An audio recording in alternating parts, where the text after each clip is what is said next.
Let's talk about a recent Supreme Court judgment concerning the Aravali mountain range. Now, this ruling was meant to protect it, but instead, it kicked off a storm of protests across the nation. So why on earth are people protesting a ruling that was supposed to save a mountain range? It sounds like a total paradox, right? But the answer to that question really unpacks a story of good intentions, some massive unintended consequences, and a deep, deep divide over how to save one of the world's oldest natural wonders. To really get what's at stake here, we first need to understand the Aravali Range itself. I mean, this isn't just some line of hills on a map. No, it's way more than that. It's a fundamental pillar of India's geography and ecology. 3 billion years. Just let that number sink in for a second. 3 billion years. To put that into perspective, when this range was formed, it was one of the only major geographical features on the subcontinent. We're talking about one of the oldest fold mountain ranges on the entire planet. This ancient range is literally a life support system for millions of people. It stretches over 690 kilometers, all the way from Gujarat to Delhi, and it acts as this crucial barrier, basically stopping the Thar Desert from just creeping eastward and swallowing up all those fertile plains. It has a direct impact on the air we breathe and the water we drink in northern India. It's that important.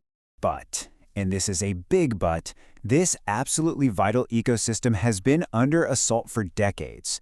And it's mainly from one major activity that has been just eating away at its very core. You see, the relentless demand for minerals, things like sandstone and marble, has led to some really severe ecological damage. I'm talking entire hills just flattened, gone. Groundwater levels have plummeted, and all that dust from the desert now has a clear path to blow right into cities like Delhi, making the already bad air quality even worse. If you look at this timeline, you can see a really clear pattern of interventions that just kept escalating. For more than 30 years, authorities have been trying to step in. You had these kind of weak restrictions back in the 90s that, let's be honest, were barely enforced. Then, by 2009, things got so bad they had to issue outright bans in the hardest hit areas. All of this decades-long struggle, it all led up to the major Supreme Court decision that sparked the conflict we're seeing today. Now, when the court stepped in, they faced this really fundamental problem. Nobody could actually agree on what the Aravali legally is. Seriously. Different states, different government agencies, they all had their own complex, often conflicting definitions. And you can imagine that made any kind of consistent enforcement nearly impossible. Okay, so to cut through all that confusion, the court established what seemed like a really clear, simple rule. They said, look, from now on, a hill has to be at least 100 meters high to be officially considered part of the Aravali Range. Simple, right? But, and you probably see where this is going, this simple rule had a massive, and I mean massive, unintended consequence. Here's the bombshell. According to environmental activists, that new 100-meter rule, it effectively excludes up to 90%, that's 90, of the entire Aravali Range from any kind of legal protection. And that, right there, is why people are protesting. Activists are arguing that this new definition isn't just a clarification. They see it as a green light for mining in the vast majority of the range, and they fear it's going to lead to irreversible ecological damage and just speed up the desert's advance. So as you can imagine, this has created two very different, very passionate views on the court's ruling. It's a really deep divide. Okay, so on one side, you've got this very real fear of an ecological catastrophe, but on the other side, you have the government's argument for a clear, uniform, and enforceable standard. They're saying, hey, the old complex definitions were totally unworkable and led to all this inconsistent enforcement. Meanwhile, protesters are firing back, saying, yeah, but this new simplicity comes at a price that's just way too high. But wait, this is where the story gets a lot more complex. Because that 100-meter definition, it isn't the whole story. Not even close. It's actually just one piece of a much larger, more nuanced plan the Supreme Court put forward to try and navigate this crisis. You see, the court also adopted a whole series of powerful recommendations from its Central Empowered Committee.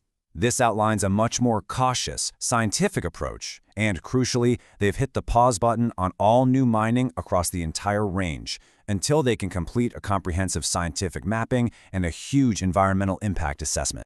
Okay, so this is probably the most important point of the whole thing. While that 100-meter rule applies to the broader range, the most ecologically critical areas have been declared permanent no-go zones. That means they are completely off-limits to mining, no matter how tall they are. This is a key part of the court's so-called middle path. We're talking wildlife corridors, key water recharge zones, and the entire chunk of the range that falls within the National Capital Region. All of it protected. So you might be asking, Why not just ban all mining everywhere? It's a fair question. Well, the court actually looked at what's happened in the past, and they reasoned that a complete ban often backfires. It can create a black market, fuel illegal mining syndicates, and end up creating a situation that's even less regulated and way more destructive than before. And that leaves us with the ultimate question, doesn't it? The court has really tried to forge a middle path here, allowing some regulated activity to continue under very tight scrutiny while pausing all new mining and permanently protecting the most sensitive zones. Is this calibrated approach the most pragmatic way to save our vital ecosystems, or is it a compromise that still risks way too much? You know, it's that classic dilemma between ecology and economy that societies all over the world are grappling with right now. And the future of the Aravali Range, well, it really depends on finding the right answer.